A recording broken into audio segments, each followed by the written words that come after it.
What's up guys, welcome back to another video. Unfortunately the camera is still bugging out, so no camera for today, but just picture my handsome face on there and you're going to be good. But anyways, yesterday ended up being a loss in the sense that due to the order block and the fair value gap and stuff like that, we were anticipating a sweep of this low right here, and then for price to change its state of delivery to the upside, and then for price to ultimately start heading up. It did indeed get the sweep. We did indeed get the changes of delivery. Unfortunately, we did not get the movement towards the upside as we were anticipating. Now, even though that is a loss, it's not something that we did not anticipate. The fact that yesterday we already mentioned that there was no news on Monday, even Tuesday today, there's no news. Tomorrow, there is no news. It's not until tomorrow where we get news. Then, all of this is pretty, par for the course. When there is no news, the day just becomes a little bit lower probability, lower quality. And oftentimes, even though the technical analysis portion may check out, the fact that there is no news and there is not the right, catalysts means that, all the TA stuff will be there, but it may not play out. But honestly, I think the mistake from yesterday is simply that I made the video a little bit too early, in the sense that we needed to see a 1 hourly close above this level here before I could confidently say that, we were going to go up. If you guys remember, early on in the video, that is something I did mention. But then after that, in my haste to finish recording the video, I just probably made the wrong call. So I do apologize. And so I suppose that puts us down to 85 out of 103 of the last public YouTube analyses that we've done since February. Today though, let's hopefully not make that same mistake and let's get right into it. So to kick things off, just on the daily chart, yesterday closed bullish, which means the bias for today should be bullish.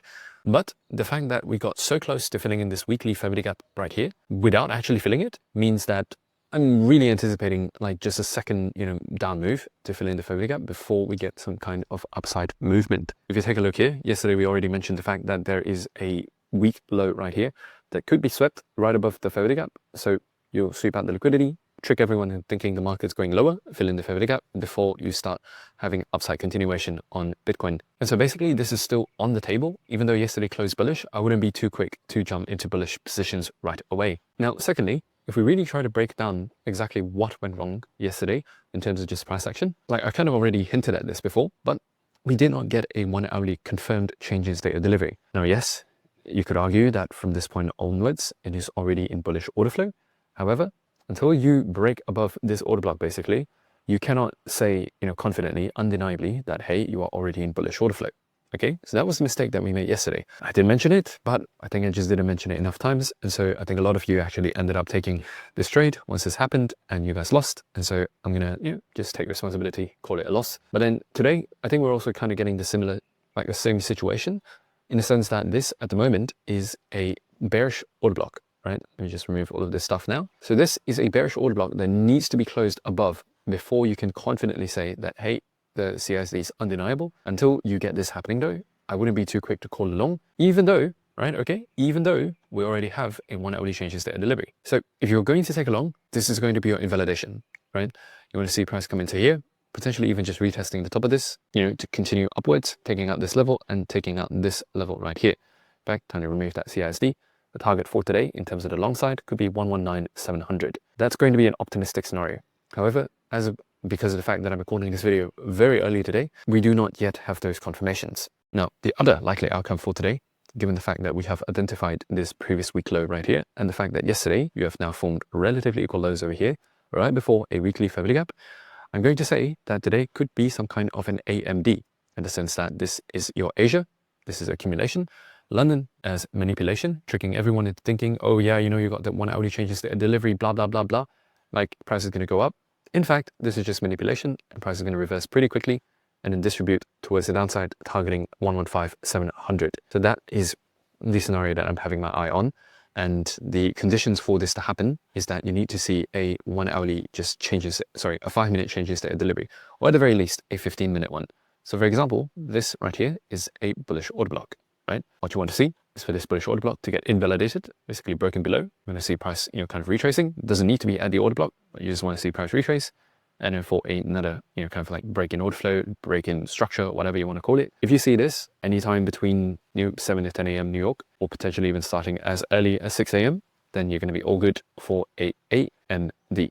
Now, the second kind of like scenario could also be that price just literally breaks down over the next hour.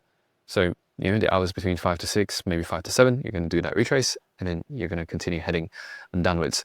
So this is playing into the fact that at the very moment, the 1 hourly chart is in bearish order flow, right? This is your bearish order block.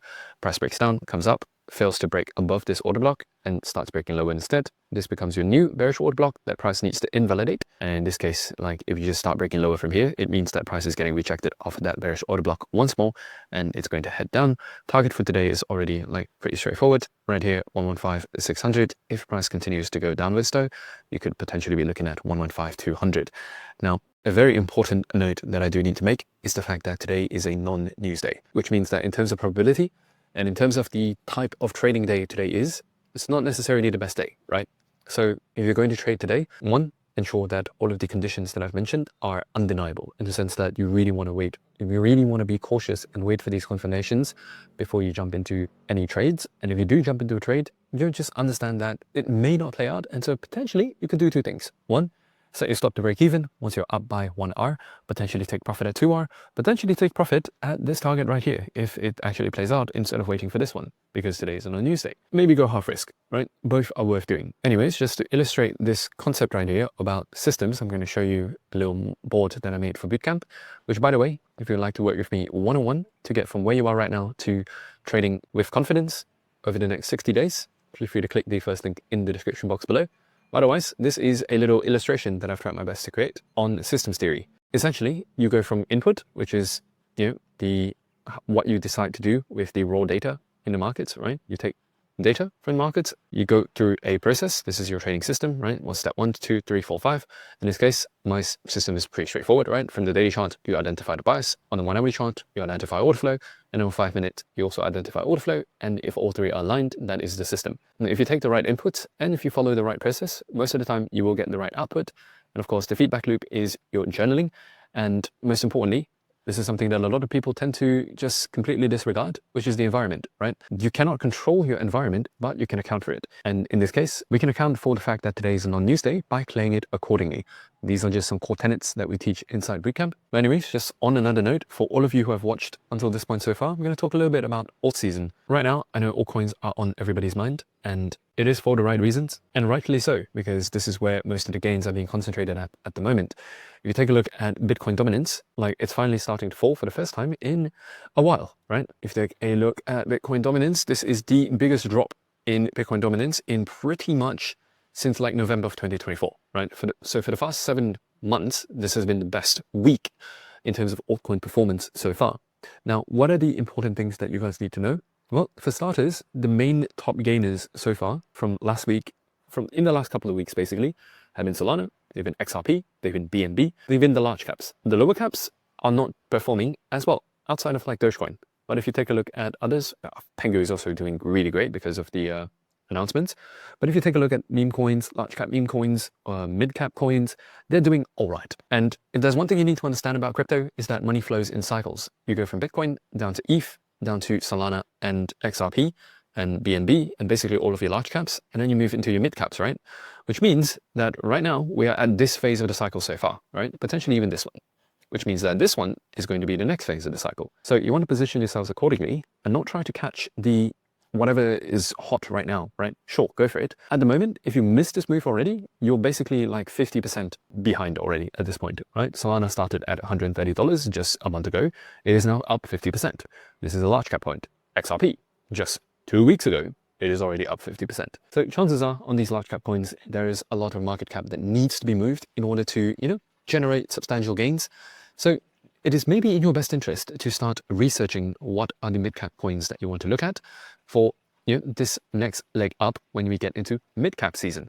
And even after you've researched this, it doesn't mean that you just jump in right now, because truthfully, because the large caps are pumping like crazy, eventually they are going to go for a retracement. When that happens, it's probably going to be due to some kind of fear in the markets, and so the mid-caps are going to retrace as well. So rather than jumping into mid-caps right now, your solution, or rather the best practice in this case, is to start preparing. For example, on SUI, this one's on the top of my list. If SUI returns back into this 50 gap, I will look to buy into SUI in between like $3.5 to around $3.3. And I would look to ride a move up to like 4.5 or potentially even 5 or beyond, right? So I'm coming up with a game plan So that will be about a 20% retracement from current price, 20 to 30%, with a potential kind of like 50 to 100% gains. So that's a good risk reward. But the key here is, nah, if you miss this move so far, don't worry. Like, we all miss moves all the time. It's perfectly fine. All that matters is that you control what you can control, which is your actions, the way you are approaching this. And ultimately, that's what's going to ensure that you're on the right side of crypto, where you're actually making money and not losing money. Anyways, guys, I'll see you in the next one. Bye-bye.